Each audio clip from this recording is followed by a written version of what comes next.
Jade, 22 ans, habitait à Paris, près de la Tour Eiffel.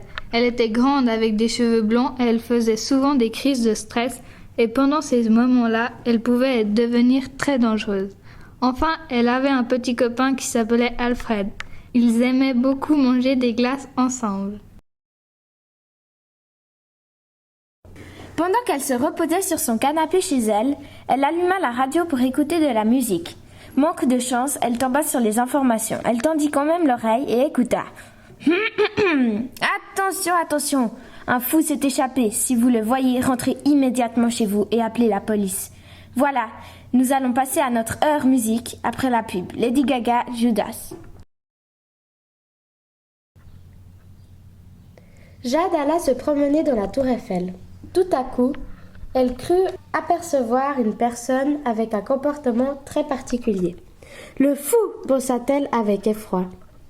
Elle courut vers les escaliers pour descendre, mais il l'avait vue. Elle sentit une poussée dans le dos. Elle tomba dans les escaliers et perdit connaissance. Elle fut transportée à l'hôpital. Ses parents voulaient qu'elle se fasse opérer, mais elle ne voulait pas. Elle prit tout de même des médicaments car elle était paralysée à cause de sa chute. Elle ne se souvenait de rien.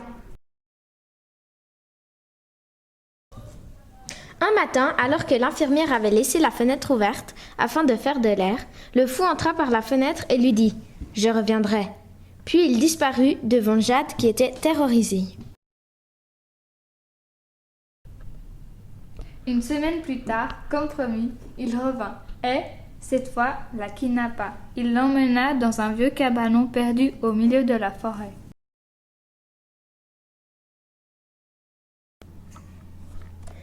Comme elle était paralysée, elle ne pouvait pas s'enfuir et sa panique doubla lorsqu'elle vit des boîtes explosives contre les murs. Elle cria, mais c'était inutile, elle le savait. Le fou alluma le feu dans la cabane et avec un rire démoniaque regarda le feu s'approcher de sa victime. Par chance, Alfred l'entendit crier et vint la sauver. Il la sortit du cabanon et essaya de pousser le fou dans le feu. La bagarre commença sous les yeux horrifiés de Jade. Alfred se débrouillait bien, mais le fou avait beaucoup de force. Malheureusement, ils tombèrent tous les deux dans le feu et moururent dans d'atroces souffrances. Finalement, les secours arrivèrent et ramenèrent Jade terrorisée chez elle. Ils firent l'enterrement d'Alfred 2 jours plus tard. Jade, en honneur d'Alfred, alla s'acheter une glace, mais elle était tellement triste qu'elle mourut de tristesse. Fin.